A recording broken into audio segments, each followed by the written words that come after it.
Hey, Travel Brats. Happy Travel Brat Tuesday. We've got Soph and Nat, and we are here doing another Would You Rather episode, travel edition. And yeah, today, topic is beach and island life. Makaliki, or however you say that. Makaliki hoo hoo ha. Okay. We are so excited because Nat and I are total beach girls through and through. We're Florida girls. We've lived in Florida for a long time. I was forcibly removed, but Natalie's still there, and I'm gonna be back.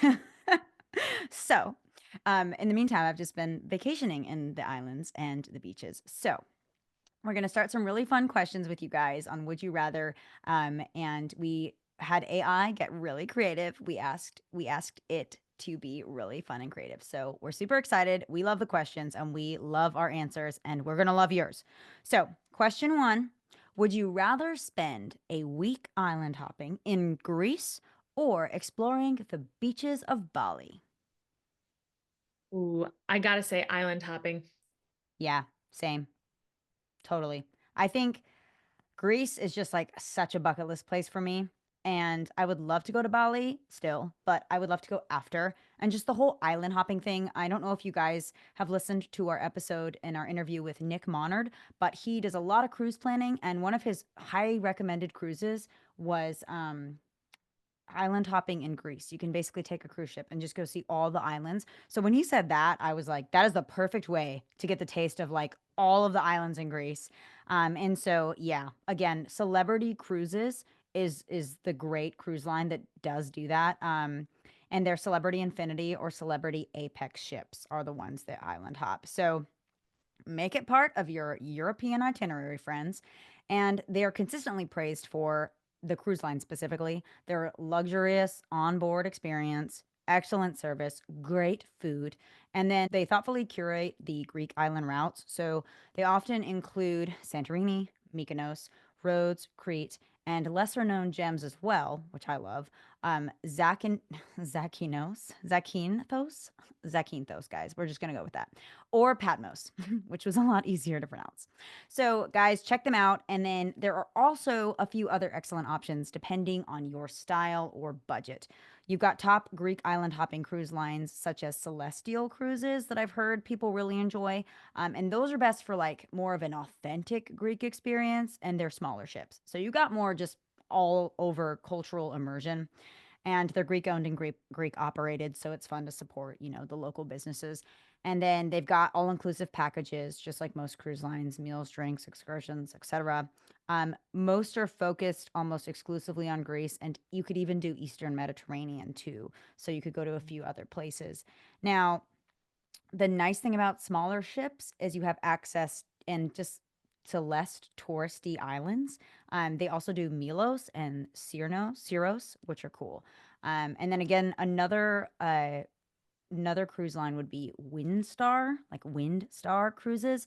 They're best for luxury. They're small, they're sailing, they're kind of the sailing vibe, and then it's a very romantic atmosphere. So yacht style cruising, only 148 to like 342 guests. Intimate, relaxing. The itineraries do often include, again, more hidden gems like Naft Pole, Naft Plio. And then also another place called Monemvasia. And again, Seabourn is a great company.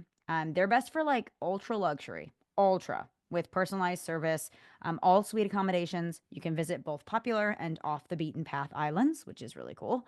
Premium excursions they also have, and that could even include something like a private archaeological tour, which I think would be so cool.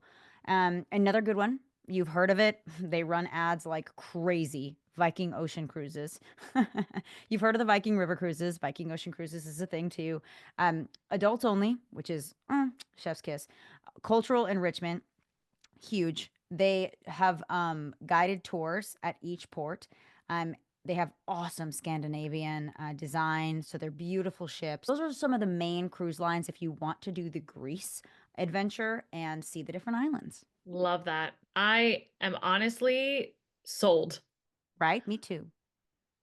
So, but if you want to go to Bali, which I don't not want to go to Bali, you know? Right.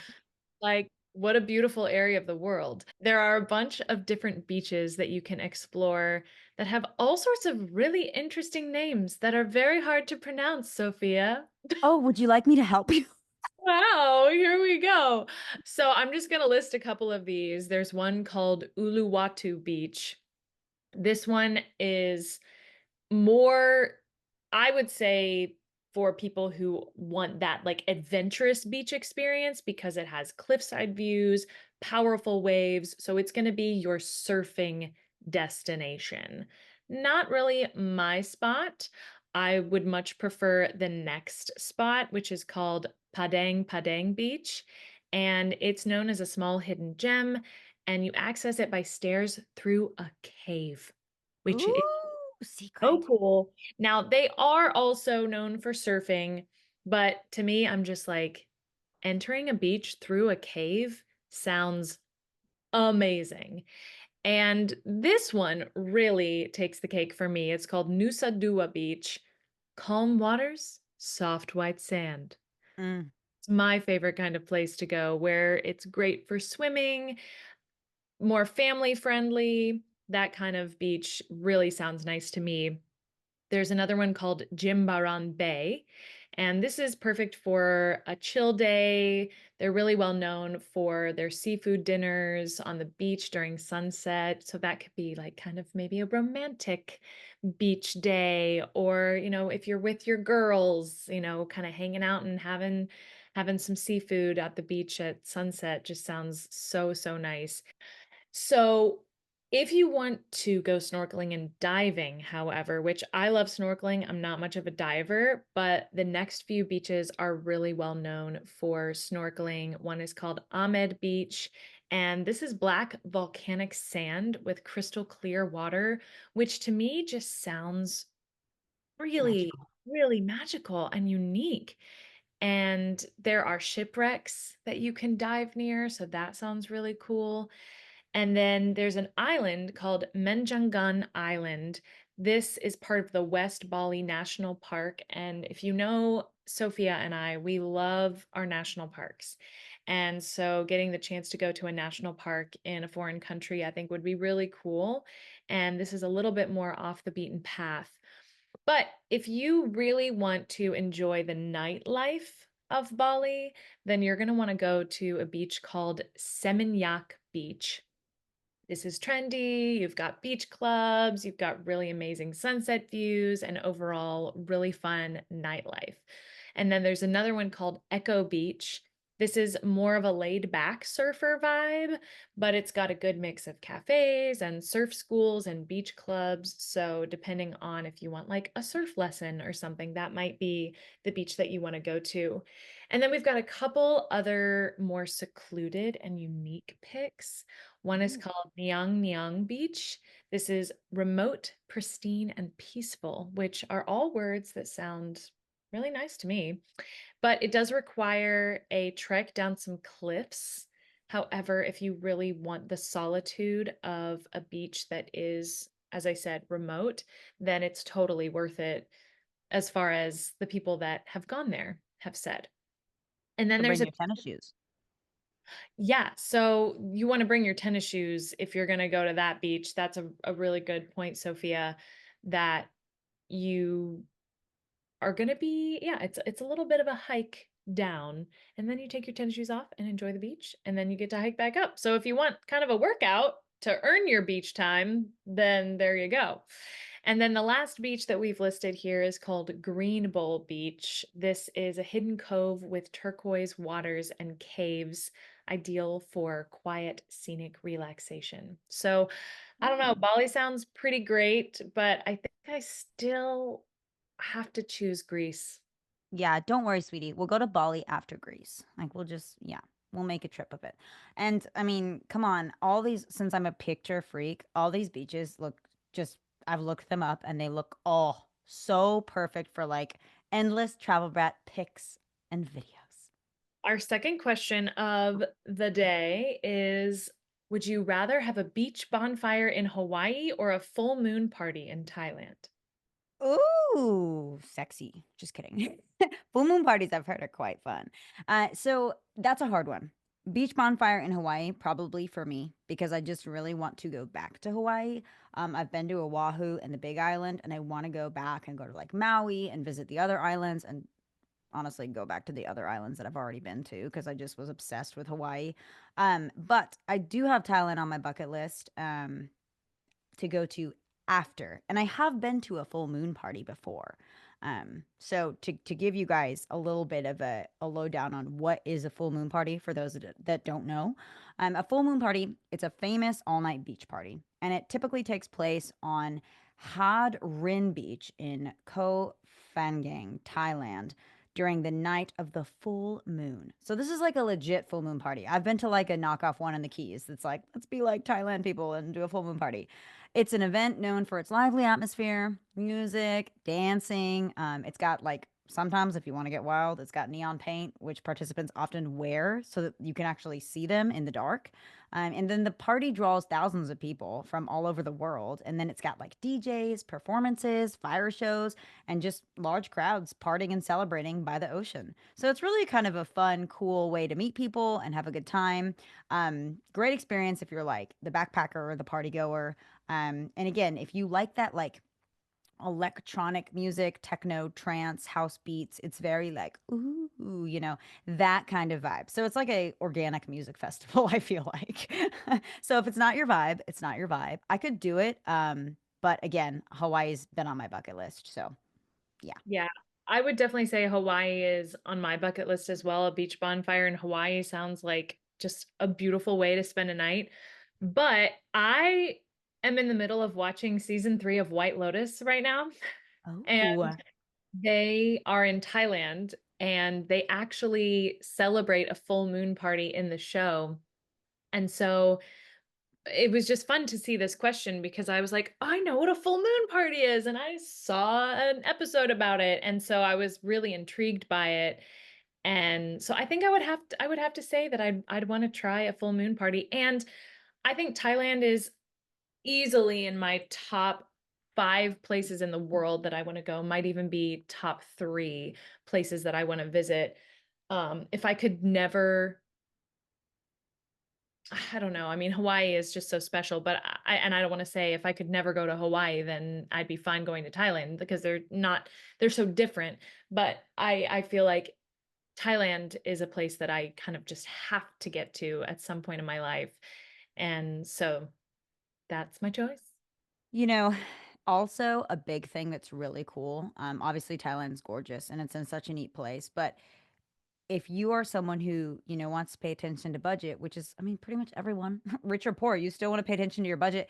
Thailand is so much more affordable than Hawaii. In fact, so many other islands are. Pretty much every other island in the world, besides like, the Maldives and like Fiji and like those really luxury islands, there's so many more affordable places than Hawaii. It's so expensive in Hawaii, and you can get so many similar, hikes, beaches, stuff like that. So again, if you are like, I want a really cool foreign experience, then I want to travel across the world somewhere really special with beaches and fun and culture and meet other people, like Thailand's a great option over Hawaii. If you again are in a phase of life like we are, and you're in your 20s and early 30s, and you're just trying to like have a good time and not break the bank because you've got mortgage payments and a new car and all that. So again, that's a great point. Just to make, and yeah, Natalie, I do want to know. I've been curious about White Lotus. Is it like all that everybody says it is? Is it awesome?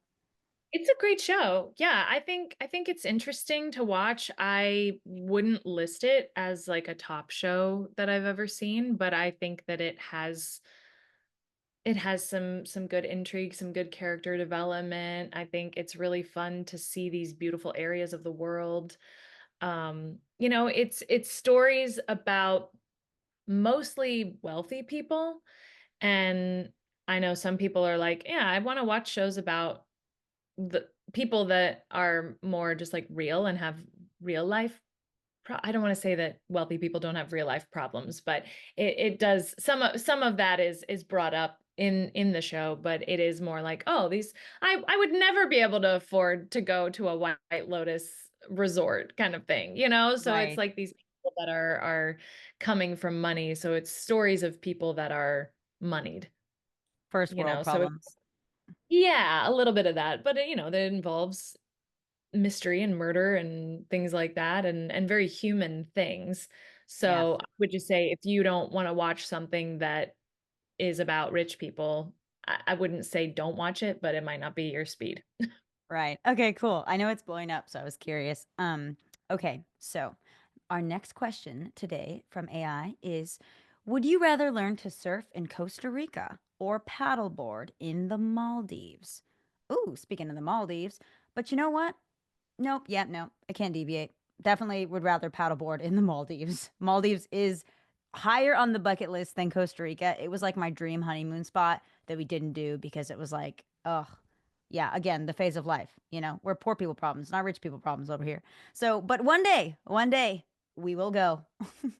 Yeah, I second that. I mean, if I was ever given the chance to go to the Maldives, I would definitely jump at that, and I feel like I'm just surfing freaks me out a little bit, if I'm being honest. Paddleboarding is more my element.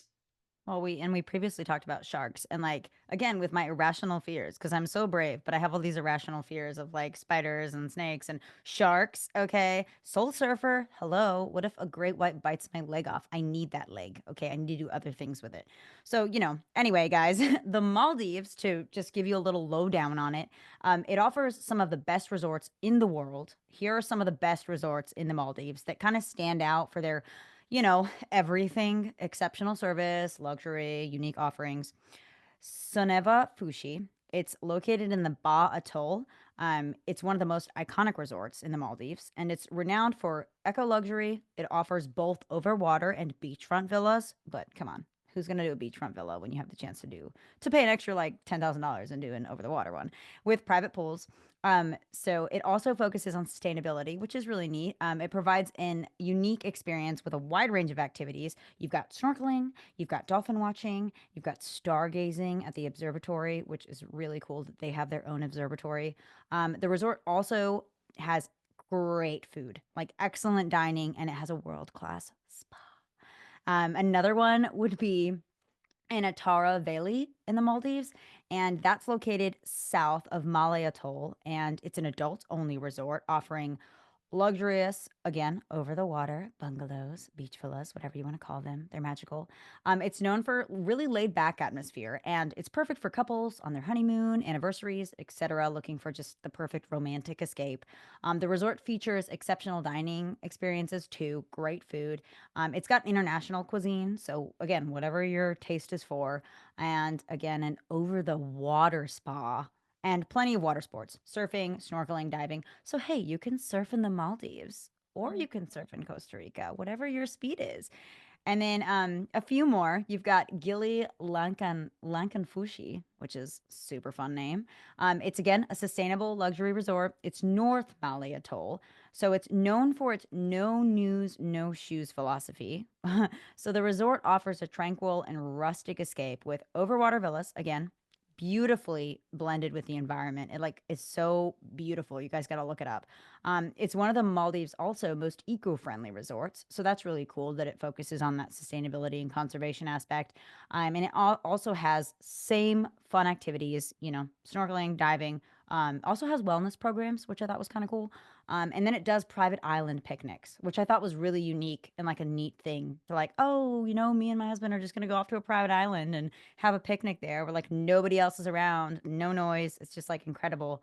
And you've got the Karoo in the Maldives, again located in Ba Atoll. Same awesome luxury experience, guys. It's got the same thing. All of these places, most of them have the beachfront villas. All of them have the overwater bungalows. It's got a world-class dining area, a superb spa, and then again, you can do all the same cool activities. It has really pretty reef snorkeling, so I would say if you stay there, check out the reef snorkeling. You've got Como Malifushi. Again, that is located in the Tha Atoll, and it offers a really cool, like, private seclusion vibe. It also has, like, more of a contemporary design.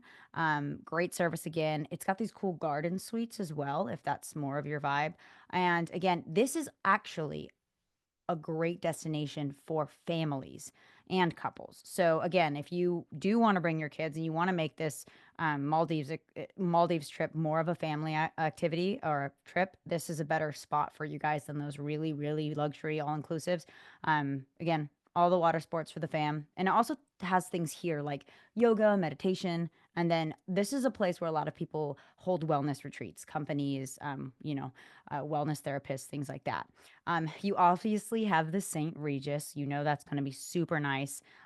St. Regis Maldives Vamuli Resort, and that is in the Dalu Atoll. And this is again, if anybody knows anything about the St. Regis, it's going to be super luxury.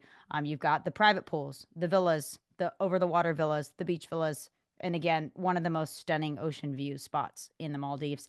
Um, Obviously a spa, all the cool water experiences, and you have a world class dive center. So if like your husband or you are really into diving, this is a really cool place to go. They've also got their own private boat tours, which is great, and trips, and then the jet skiing is another big thing here. You got Four Seasons Resort, and that's in Ba Atoll as well. And again, all the same things that the other ones include. And the cool thing here, though, is guests can enjoy diving with manta rays, which I think is really, really kind of a fun, neat Maldives specific excursion. And again, wellness retreats are done here. And it also lets you're kind of buy more local culture. So it really like harps on local culture at this particular Four Seasons. You've got Viceroy in the Maldives. And that again has all the beautiful things. It can be used by honeymooners, but it's also a great place for families as well. So for those of you who think it's the Maldives is only a place for like honeymooners and anniversary people, it does have places if you do want to take your bratty little kids here. So, just kidding. I'm not calling your kids bratty, but they're bratty. And then last couple guys, Jolie Maldives. Each villa here, which is really cool. It's in Ra Atoll, but Jolie Maldives is a really cool resort. Each villa and residence is uniquely designed, again, with really cool contemporary art and just modern comfort. So if you're very like a modern, check out the videos and pictures of this resort because I think it's really cool. Again, all the same awesome options from water sports to spa to dining. And it's more of like a creative luxury art setting. So just kind of if that's more you. And the last one I'll mention, because again, guys, there are so many cool resorts in the Maldives. Again, all of them are similar, but they'll have that like one little extra thing that you're specifically interested in, like the art aspect or the diving aspect or things like that. Is really cool. I will mention Waldorf Astoria. I love the Astoria hotels in the Maldives. It's specifically called the Etha Fushi, and that one is located in South Mali Atoll, and you've got really elegantly designed villas. So this one's like really fancy with the private pools. It also has a wellness center, a kids club, which is great if you bring your family. And again, all the same cool activities. Island hopping is a big thing they do here, which I would love to do. I would love to go each day and see the different islands. And so again, perfect for families or couples, and it's got a huge range. So you guys, we will put all these in our blog, and we'll tag the other ones that we found that people really enjoy. But again, Maldives, it's all about like the beach, the water activities. The food is excellent there. And you go stay in one of these hotels, and you'll just have the total full experience of being on like a very fun, secluded island. Hmm. Yeah. And when it comes to Costa Rica, the beaches, I mean, they're known worldwide, obviously, for being great for surfing. And so I'm just going to list a couple of these areas, but there is a specific area called the Playa Tamarindo, and this is probably one of the most famous surf spots in Costa Rica. It's got consistent waves, and it's actually ideal for beginners and advanced surfers because of the fact that it has pretty consistent waves. They also have really good surf schools. So if you're interested in actually learning how to surf, then This is a cool place to go. They've got lots of good bars and restaurants and overall accommodations. So this is like the top spot that people say, you know, to go for surfing needs. And there's another place called Playa Santa Teresa, and this is a beach that also offers lots of waves, but it's more a variety of waves. So, whereas the last place has more consistent waves, this is going to have more of a variety from mellow breaks to more powerful waves. So, again, kind of choose your own adventure. Then we have Playa Hermosa, and this also has consistent waves. It has more powerful waves. So, this is definitely a spot for more advanced surfers. Whereas the beach is more quiet, it's a relaxed vibe compared to some of these other more touristy spots. Now, it makes sense that the touristy spots are more going to be beginner related, if that makes sense. At least that kind of makes sense to me. But Mhm. this is a place that hosts a lot of major surf competitions. So I imagine that during those competitions, that's probably when it gets a little bit more touristy. And then fourth on the list, we have Pavones, and this is located on the southern Pacific coast. And it is actually home to the longest left-hand breaks in the world. Oh, how cool. So there's that. And this is also another spot that is ideal for experienced surfers who want to ride the long, consistent waves. It's a little bit more of a remote area. So again, not as touristy. Love that. Then we have Playa Grande, and this is actually in a national marine park, how do you say that, Sofia? Baulas? Las Baulas Violas. National Park. And again, consistent waves, relatively uncrowded. Love that. So, for all of our advanced surfers out there, these are great for you, these last couple ones. And then we have number 6, Playa Negra. And this is a popular spot, again, for more advanced surfers. It has powerful reef breaks. And then the beach actually offers fast, hollow waves, perfect for those looking to challenge themselves. So this is a place that people are going to come to kind of get that, yeah, that extra challenge that they may need in their surfing, but it's also just known as a really beautiful area. Then we have Playa Nosara, and the beach in Osara, located on the Nicoya Peninsula, is perfect for surfers of all skill levels. So whereas the last couple ones have been more for advanced, this is another one that is good for beginners because it has more gentle waves. But the experienced surfers can also head by to nearby breaks like Playa Guan. Give me that, Sophia. Playa Guiones. Guiones. Love that. I love my little Hispanic lady teaching me how to say these things. I got you. This is I should have given myself this section. I'm trying to read all the I German felt, words. it's a good challenge for me. That's right. So number 8 is actually called Witches Rock, which sounds really, really interesting. Another spot for experienced surfers. And the break here produces some massive waves. So if you're into that, then go for it. That's not my happy place, but maybe it is yours. And then we've got a few more that I'll just list out here real quick. We've got Playa Dominical, we've got Playa Zancudo, Playa Cocalito, and the last is called Salsa Brava.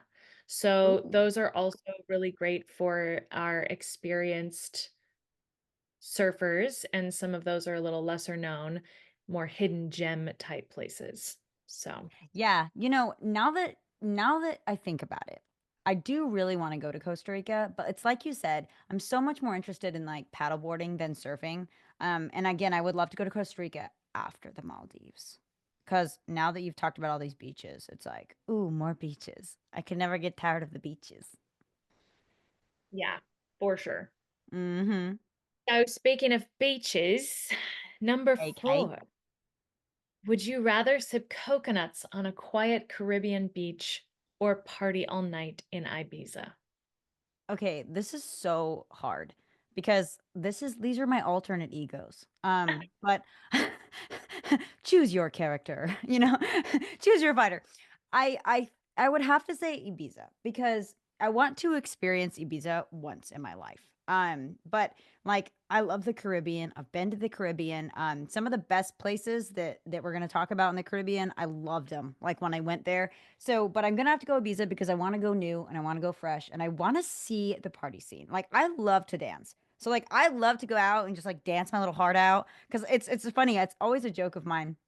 We made like a reel about this, but when all my friends want to go out, a lot of them just want to go like sit and talk and then like drink and just like sit there drinking, listening to blaring music, and you can't even like hear each other. So I'm like, wait, why are we going here unless we're gonna like dance? So I love to dance. Ibiza is the place to totally do that. And so what I'll do is I'll just run through a few of the clubs. If you go to Ibiza, here's some clubs that you've got to hit that are on my bucket list that I'm gonna share with you. So, oh, and for those of you that don't know, because I assumed everybody knew, but Ibiza, it's world renowned for its nightlife, world class clubs. So these are the cream of the crop. They're like Miami is to the United States, or the New York clubs is would be Ibiza's to probably Europe. Okay, so you got hi. Again, I may pronounce all these wrong, so I'm going to run through them really quick and then we'll put them in the blog so that you can actually find them. But Hi Ibiza is ranked as the world's best club, top tier. It's got really cool hosts and DJs, and so that would be really really fun. I would definitely go there. Usha Ushuaia Ibiza is known for its open air stage, and it's got really cool daytime parties. So check that out. You've got DC-10. It's famous for its underground vibe. So as you can see, we're taking you all over, right? Up, down, out, in, all around, underground. DC-10, it's home to the iconic Circo Loco parties. And it has, again, EDM music, and it's really cool looking. So check that out. Pacha Ibiza. It's a cool symbol of like the Ibiza nightlife. It's got a lot of glamour and like it also has a variety of music. So if you're one of those people that like doesn't love just like hammered EDM, EDM, EDM, EDM.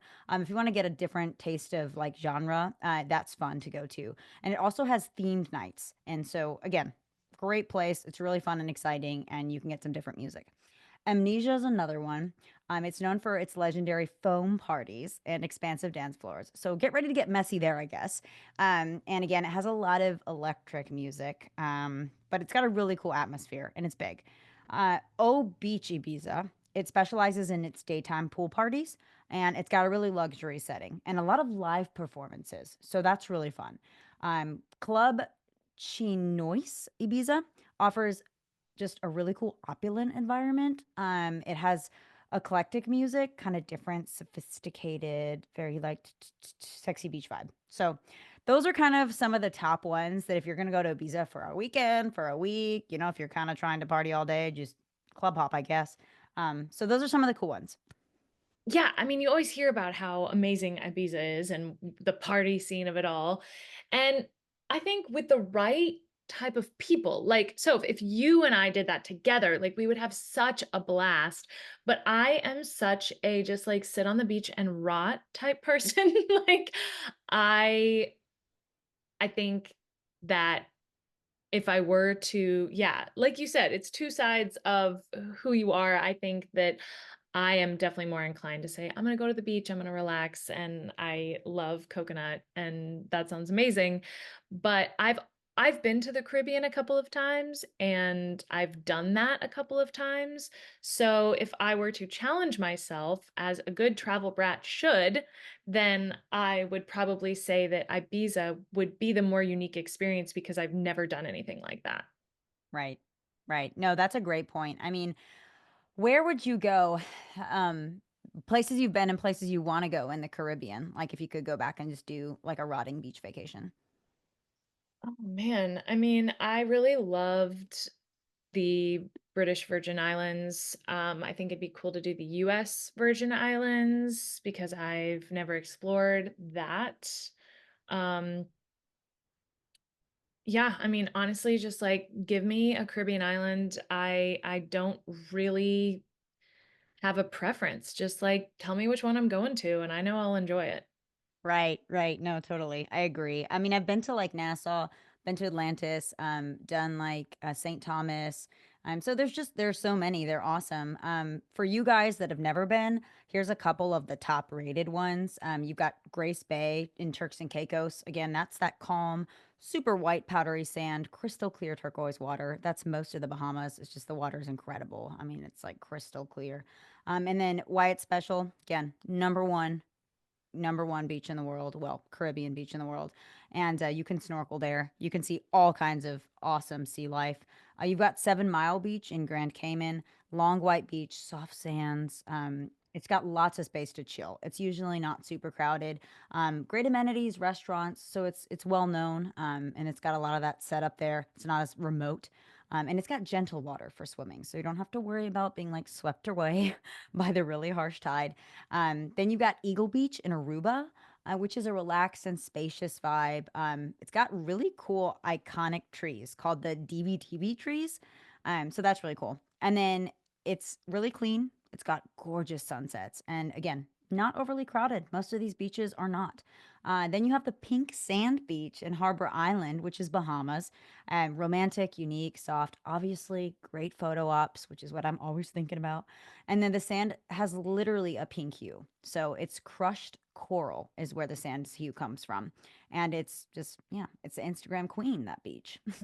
And then you've got Shell Bay, Antigua, which the vibe is like pristine, again, less touristy, laid back. It has probably some of the most incredible snorkeling, and again, very peaceful and relaxing. Some of the hidden gems and local favorites that you're going to run into are Flamenco Beach in Culebra, Puerto Rico, off the beaten path, but it's paradise. It's got an old tank on the beach, which gives it kind of fun character. And then you've got Anise Chastante in St. Lucia, which is very dramatic views. It's kind of, that whole jungle meets the beach setting. And it's near the Pythons, which are amazing for diving and snorkeling. You've got Macaroni Beach in Mustique, which is St. Vincent and the Grenadines. Secluded, it's a celebrity favorite. And then it's special because it's, very remote luxury, but it's got the lush hills behind you and just the beautiful blue crystal water ahead. You've got Trunk Bay, St. John, which is a protected national park beach, and it's underwater snorkeling trail, and it's just and its underwater snorkeling trail is amazing. Postcard worthy views again, like all these awesome beaches. You've got Crane Beach in Barbados, which I've been to Barbados, and that is super underrated. Barbados is extraordinary. Wild and beautiful, and it has a great surf. And then it's special because it's got pink tinged sand as well, cliffs, and it's got lush palms, beautiful. And you have a bunch of nearby luxury resorts if that's the way that you want to go about it. Those are some of our favorite Caribbean beaches. Now, Nat, here's our last and final question of this section. Would you rather live beachfront in Tulum or a month on a sailboat in the Bahamas? So when I was talking about the British Virgin Islands, I actually got to live on a sailboat, quote unquote, live. I mean, we were on the sailboat for a little over a week, and it was one of the coolest trips I've ever gotten to experience in my entire life, and I would love to do it again. But in the vein of trying things that I've never tried before, since I've already done something similar to that in the Caribbean, I would say I think it'd be really cool to live beachfront in Tulum and experience that kind of staycation, you know? Yeah. Now, Nat, you are the expert, and I would pick that as well because I think that would be so cool. I've not done it. I love your pictures from it. And I think it's just such a neat experience. Now, what are some of the beaches that either you would go back to or that you have on your bucket list for the next time? Yeah, so if we're talking about the Bahamas, then we've got a couple of really beautiful and interesting places that are, somewhat similar to some of the places you were just talking about in the last question. The first is a place called Exumas. And the reason to go to this place, people say that it has unreal turquoise waters, swimming pigs. Oh, come on. Sandbars and snorkeling. To me, you had me at swimming pigs. I love that. And so that's definitely a highlight. But what's cool too is that um, This is a filming location for James Bond films, the Thunderball Grotto, so I love that. And if you like a yacht club type of vibe, then they've got a yacht club there for you. And 2, Eleuthera and Harbor Island. I may have butchered that pronunciation, but this also, like one of the places you were talking about in the last section, has pink sand beaches, and that just sounds so stunning to me. It has boutique charm, laid back luxury, so this is kind of the high-end feel of the Bahamas. And there's something called the Glass Window Bridge, which is a sightseeing thing, which is cool. And then they also have surfing in the Bahamas. Like, how cool is that? You usually think of these areas as being much more calm waters. So there's a place called Surfers Beach that you could go to. And then third, we have Andros. Why go? Because this apparently is the best diving and snorkeling, as well as bone fishing. Now, I've never been bone fishing. I don't know much about it, but if that's what you're into, then you should go to Andros. And it is the home to the world's third largest barrier reef, which I find very fascinating Very because cool. that's just news to me, right? Like I don't think of the Bahamas as having what would be considered the third largest barrier reef. That's super cool. So there's also a national park, Blue Holes National Park, Andros Barrier Reef, as we said, and it just is a really authentic off the grid kind of place. And then for Abacos, I think is how you say it. Yeah. Uh, and this is known as boating heaven. There are quaint colonial towns, great for sailing. So the highlights for this are Hope Town with its candy-striped lighthouse, Green Turtle Cay, and Elbow Cay. And then this Bimini, which I feel like a lot of people know about Bimini. This is close to Miami. It's known for sport fishing, dolphins, and shipwreck dives. Sounds like a really cool place. So you're bound to have dolphin encounters there. And then I just think being able to dive with the shipwreck, that's just really cool. And then of course you got Hemingway. You know, he is well known in a lot of parts of South Florida, but there's Hemingway lore involved there. And then as you said, Nassau and Paradise Island, why go? It's easy to fly to, and you have luxury resorts, and you also have nightlife, and it's really good for launching off to more remote islands if you want to go to other places. I've been to Nassau because I went to the Bahamas on a cruise and really enjoyed that cruise, but also just really enjoyed going to different islands in the Bahamas. That was really fun. So you can also do ferries, you can charter flights, or you could do like a private boat or yacht situation if you have the means to do so. That's right. And I love that, and I think it's again such a close, fun place to check out the Bahamas and to get your whole beach fixed, satisfied.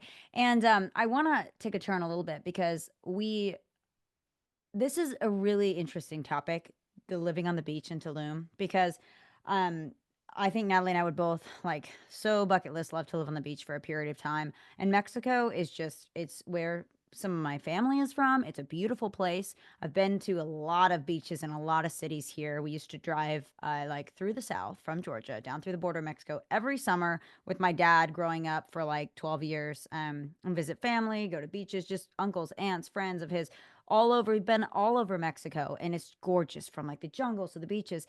But it is getting more dangerous, and that is a reality. And so, I still travel there a lot. We don't want to scare people, but you need to know and be very aware of certain areas and certain things. So Tulum is getting more dangerous with the cartels. It's got some other dangers, so we're just gonna run through them so that you guys know.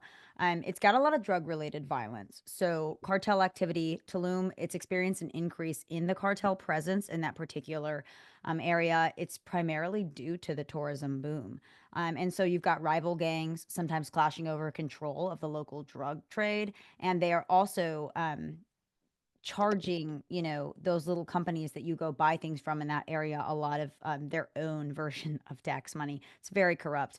So you've got innocent bystanders affected. Some incidents have occurred near tourism areas, and occasionally affecting foreigners.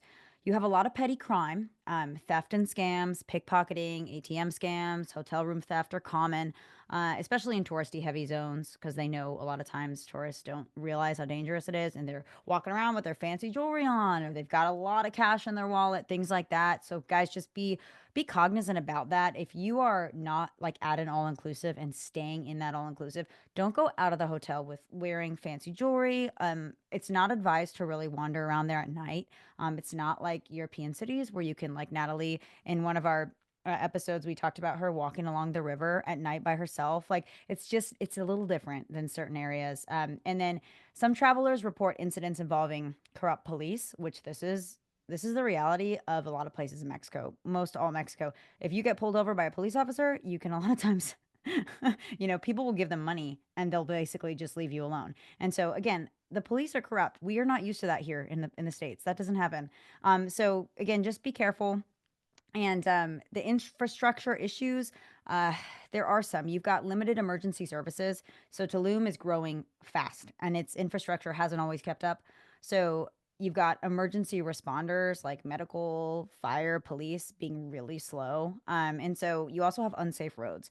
Roads, especially at night, can be poorly lit and poorly maintained. So just driving in general after dark can also be risky. On the environmental side, you've got strong currents which, a lot of people, because in the States, like you go to the state of Florida and, the water's very calm most of the time and you don't have a lot of like rip currents, all things like that. If you see red flags out, be really careful swimming. You do not want to be pulled out by a rip current. So they just have dangerous tides and there a lot of beaches aren't clearly marked or monitored. Now, if you're going to be at an all inclusive resort, they're going to mark those. You're going to have red flags all along the beach. But if you're going and just spending the day on a random beach, just be careful and cognizant of that. You've got jungle wildlife and bugs. If you venture off the beaten path again, you could encounter snakes, insects, other hazards. So just know that, know your area, know the wildlife. Um, and then another big thing, especially to shout out for tourists, um, is unregulated parties and nightlife. Tulum, because it's become a hotspot for raves and underground parties, a lot of those are unlicensed and lightly policed. So drugs are many times often involved, and there have been reports of many overdoses and altercations. So again, it's funny because it's just that's not us, but I've met many people at hotels that said, "Hey, went for a walk on the beach, and somebody just offered me the local marijuana or something." And I think it's important to say if you are one of those people that, oh, maybe just on vacation, I'll try something, you need to be very careful because A, it's illegal. We'll start with that. But B, even buying like a cigar from somebody off the beach or a cigarette or anything that is legal, a lot of those are laced with things because they know the American tourists come here. They want cheap stuff. They want to have fun. And so that's how a lot of people end up dying or getting really sick. So guys, just be smart. Okay. Be careful. When I go there now, I usually always stay at all inclusives just because they're heavily guarded. Everything is in there. And I don't want to be a solo woman wandering around Mexico at night trying to drive my own car. There's certain roads you shouldn't go on, etc.